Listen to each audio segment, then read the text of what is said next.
Do you struggle with pitch when you're singing? Well, you're not alone. I've worked with a lot of singers who think they're tone deaf, but really they're not tone deaf. They're just struggling with one of these 8 things that I'm going to mention today.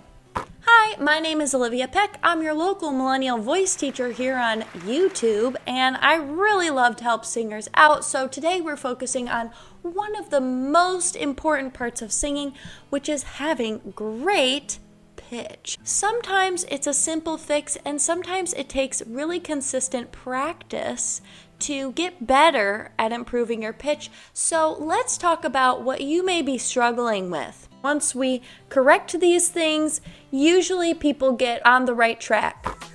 So if you're singing the Star-Spangled Banner and you're going, "Oh, say, can you see?" and it's sounding a little flat, what I would recommend is putting a little smile in your cheeks, raising your eyebrows a little bit, and making sure that that pitch doesn't sink as you sing. Engage your breath. Make sure that you're using your breath, pulling that belly button in towards your spine as you're singing, and putting a little smile on your cheeks. Both of those things should help. Let's try it. Oh, say, can you see by the dawn's hour I'm using my breath, breathing, and I'm engaging it. My core is engaged gently, and I'm smiling, and it's helping me keep things in tune, and I'm raising my eyebrows. That also helps. What happens when we droop? Oh, say, can you see? It tends to sink a little bit, so keeping a little bit of a smile on our face helps us from going flat. And making sure that the breath is still connected, so we're not going, "Oh, say, can you see?" Clearly, I gave up on using my breath. Oh, say, can you see? Stay on the note the whole time. Takes practice. It's a lot to think about. You might not be hearing the pitch correctly. If you are singing a song and the singer has a very different voice compared to you, then it might be harder to nail down those pitches. If you hear me sing a note, it's going to sound different than that same note on my little iPad keyboard. Here's an example. That note in my voice sounds like this. Ah. Hear how the quality of the sound is different? The quality of a sound can throw us off. It's easier at first to match your voice with another voice that sounds similar to yours, so you don't get confused with the sound. It's easier for you to hear how that pitch sounds in your voice. It takes a while to get familiar with what your voice sounds like at different pitches and different parts of your range. It's great to start by practicing songs that are created by an artist who has a similar voice to yours, so it's easier to match the pitch to their voice. Another reason you might not be hearing the pitch correctly is because the notes are moving so fast that it's hard to actually hear the notes. It's really good to slow down the music, to really take your time and nail down those pitches one at a time. It might take a while to get every single note, but that's why slower songs, more ballady type songs are great to start out as a beginning singer, because it gives you the time to get to know each note. Fast moving notes can be a lot harder to learn at first. Not all of us were born with perfect pitch, okay?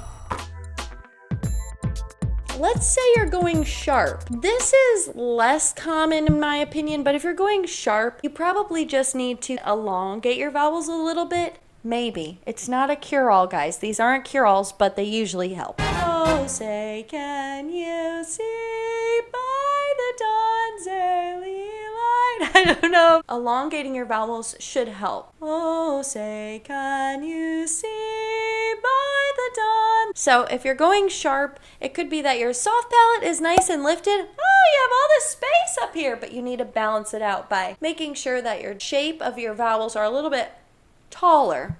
Should fix the problem. Another thing you could be experiencing is octave displacement. Listen, this is a very common problem that even I struggle with, and I've been singing for a billion years. It can get a little confusing when you hear a singer, okay, singing in their high range, but they have a lower voice than yours. Does that make sense? If I hear, for instance, Pavarotti sing Vincero, Vincero, okay, that is low in my voice. But in Pavarotti's voice, it's high. So my brain might get confused because I'm hearing how high it is in his voice and think it's going to be high in my voice. But the reality is his voice is lower than mine.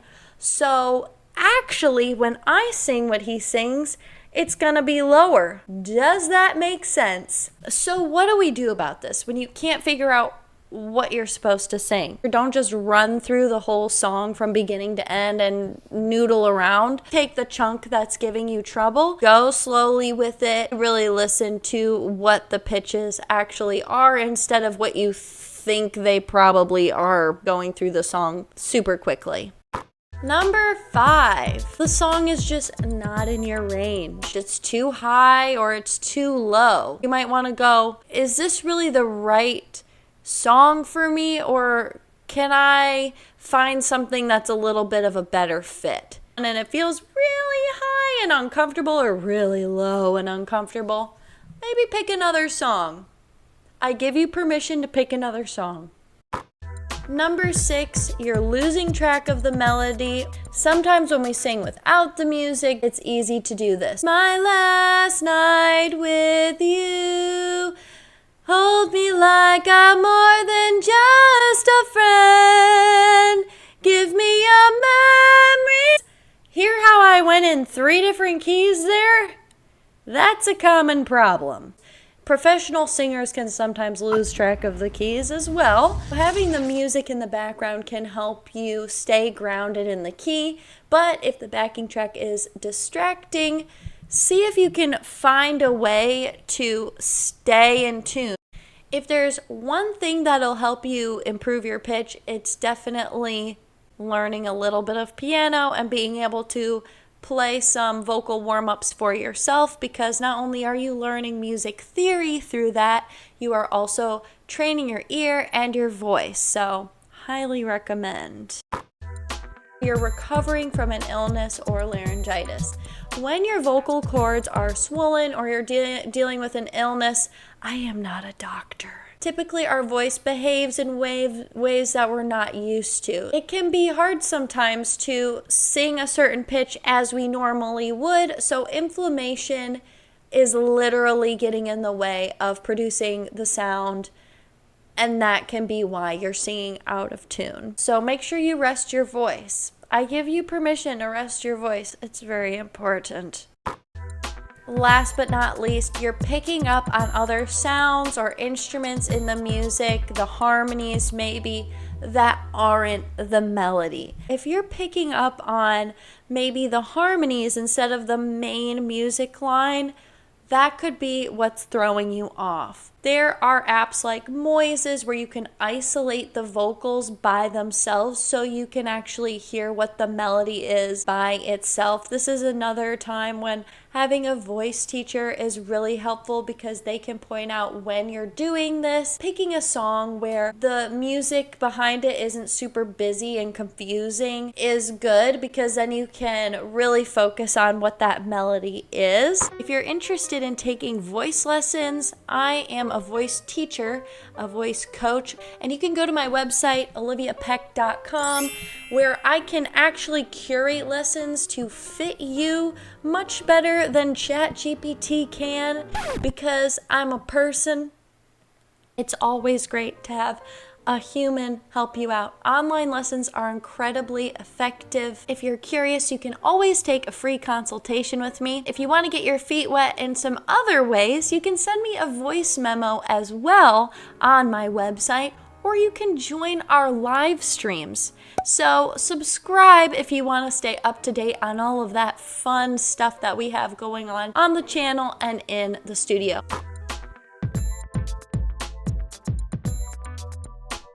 I would say my top 3 tips would be learn an instrument, especially piano, do vocal warm-ups and exercises. It's just getting you in the routine of paying attention to pitches and how they relate to your voice. It kind of gets that muscle memory down, and it also trains your ear and helps you learn how to listen to a warm-up or an exercise and mimic that and being able to repeat it. It's very good practice. And number 3, knowing how to really focus on just the pitches by themselves, not getting the words involved or the other music involved, and making sure you know the pitches before you are off to the races and trying to sing it without really knowing the song. It's good to just learn the pitches by themselves first. Bonus tip, a way you can practice a song is by singing on a